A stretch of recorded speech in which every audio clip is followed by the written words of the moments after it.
India में MSME units, micro small and medium enterprises जिसको हम कहते हैं, 6 करोड़ 30 लाख से ज्यादा है, पर एक्सपोर्ट उसमें से 10 लाख यूनिट भी नहीं करते हैं।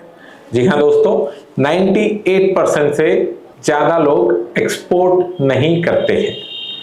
स्कोप कितना है?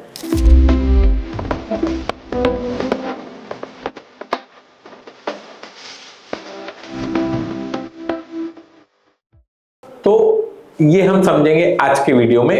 क्या एक्सपोर्ट कर सकते हैं, कैसे एक्सपोर्ट कर सकते हैं और एक्सपोर्ट क्यों करना चाहिए। नमस्ते दोस्तों, मैं आपका मित्र सीए नवीन। नमस्ते फिनटेक्स के इस वीडियो में हम समझने की कोशिश करेंगे सबसे पहले एक्सपोर्ट क्यों करना चाहिए। तो वर्ल्ड आज की एक ग्लोबल विलेज बन चुका है। पहले हुआ करता था वो देश ये देश, बट अब इतना इजी ट्रांसपोर्टेशन और कम्युनिकेशन हो चुका है कि आप बहुत इजीली बाजू वाले देश या 7 समुंदर पार वाले देश में भी अपना माल एक्सपोर्ट कर सकते हैं। क्यों करना चाहिए में दूसरा विषय आ जाता है, मार्जिन्स कंपैरेटिवली आपको इंटरनेशनल ट्रेड में ज्यादा मिलती है। लोकल में कंपटीशन बहुत ज्यादा है जिसकी वजह से हमको मार्जिन्स उतनी ज्यादा नहीं मिल सकती हैं, पर इंटरनेशनल ट्रेड में बहुत सारी कंट्रीज में जो आपकी गुड्स की डिमांड है वो ज्यादा रहने की वजह से आपको इंटरनेशनली डिमांड मिल जाती है आपके प्रोडक्ट के लिए हायर रेट। नेक्स्ट आता है आपका ग्रोथ जो है वो डोमेस्टिक मार्केट में एक पर्टिकुलर लिमिट तक ही पॉसिबल है। मेरा टर्नओवर अगर 3 करोड़ 4 करोड़ की रेंज में चल रहा है, अब उससे ज्यादा मेरे को चाहिए तो मेरे को सिवाय एक्सपोर्ट के ऑप्शन नहीं है। डोमेस्टिक में नो डाउट आप एक्स्ट्रा ढूंढ सकते हैं, डोमेस्टिक मार्केट भी कवर करते रहिए, बट साइमल्टेनियसली एक्सपोर्ट जो भी करेंगे आप, that will be purely additional sales जो आपके दूर दूर तक के कहीं कंपटीशन में अभी तक नहीं। सेकंड आता है एक्सपोर्ट कैसे करें। तो सबसे पहले इसमें हम समझेंगे कि गवर्नमेंट हमको सपोर्ट कैसे करती है। सबसे पहले मॉरल सपोर्ट है गवर्नमेंट का कि एमएसएमई यूनिट्स ने एक्सपोर्ट करना चाहिए। उसके लिए अलग अलग पोर्टल्स, अलग अलग स्कीम्स, अलग अलग डिपार्टमेंट्स मोटिवेट करते हैं आपको प्रोडक्ट आइडेंटिफिकेशन से लेकर के प्रोडक्ट को सेल करने तक की प्रोसेस में। डाक निर्यात केंद्र, पोस्ट ऑफिस जो टेक्निकली बंद हो रही है ऐसा समझा जाता था, अब वो स्पेसिफिकली एक नए विंग में काम कर रहे हैं जिसको बोला जाता है डाक निर्यात केंद्र। पोस्ट ऑफिस में एक अलग से विंग जो आपको सिर्फ एक्सपोर्ट्स, छोटे पैकेट्स, आपके पास कस्टमर जरूरी नहीं है ना, बल्क क्वांटम में ट्रक लोड रहेगा या कंटेनर का आप पूरा का पूरा शिपमेंट एक्सपोर्ट करेंगे। अगर आपका प्रोडक्ट है छोटा सा और वो छोटा सा प्रोडक्ट भी आपको एक्सपोर्ट करना है तो डीएनके के हेल्प से आप वो काम कर सकते हैं। टैक्स बेनिफिट्स बहुत ज्यादा देती है गवर्नमेंट, आईजीएसटी आपको रिफंड मिल सकता है।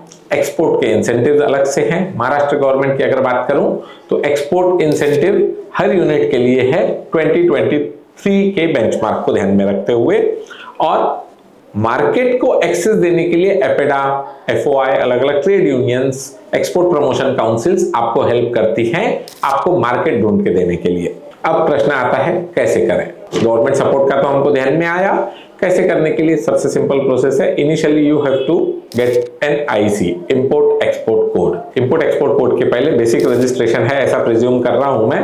बेसिक रजिस्ट्रेशन में आ जाता है आपका उद्यम, जीएसटी नंबर, ऑब्वियसली जो भी कॉन्स्टिट्यूशन है आपका उसके पेपर सफिशिएंट, बैंकिंग और ऐसी जगह पे बैंकिंग जहां फॉरेक्स का आपको एक्सपोजर मिल जाए। सेकंड आ जाता है अब बायर आइडेंटिफिकेशन। बायर आइडेंटिफिकेशन जैसा मैंने बताया कि गवर्नमेंट भी सपोर्ट कर रही है, आप अपनी वेबसाइट के थ्रू भी कर सकते हैं।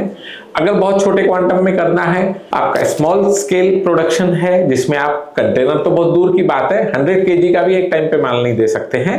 ई कॉमर्स पे काफी सारी वेबसाइट्स हैं लाइक अमेजॉन, इट्सी, शॉपिफाई वगैरह, जिनकी मदद से आप अपने प्रोडक्ट को लिस्ट करवा के अपने बायर्स आइडेंटिफाई कर सकते हैं। बल्क क्वांटम में अगर करना है तो government buyer seller meet organise करती है, इंटरनेशनल फेयर्स होते हैं, ऐसी जगहों पे जाकर के आप अपने प्रोडक्ट को डिस्प्ले करें और बल्क क्वांटम में भी ऑर्डर्स ले सकते हैं।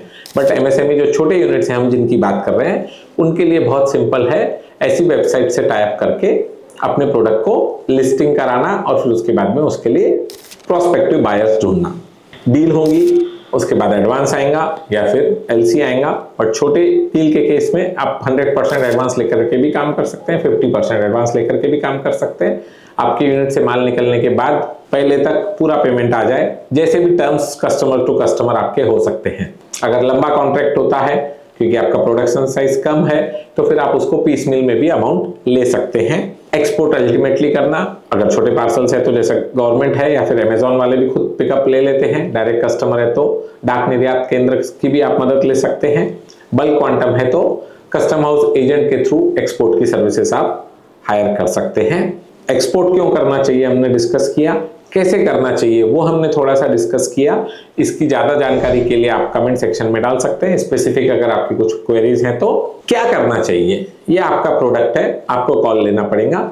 ऐसी और स्मार्ट फाइनेंस टैक्स टिप्स के लिए जुड़े रहिए। नमस्ते फिनटेक्स के साथ।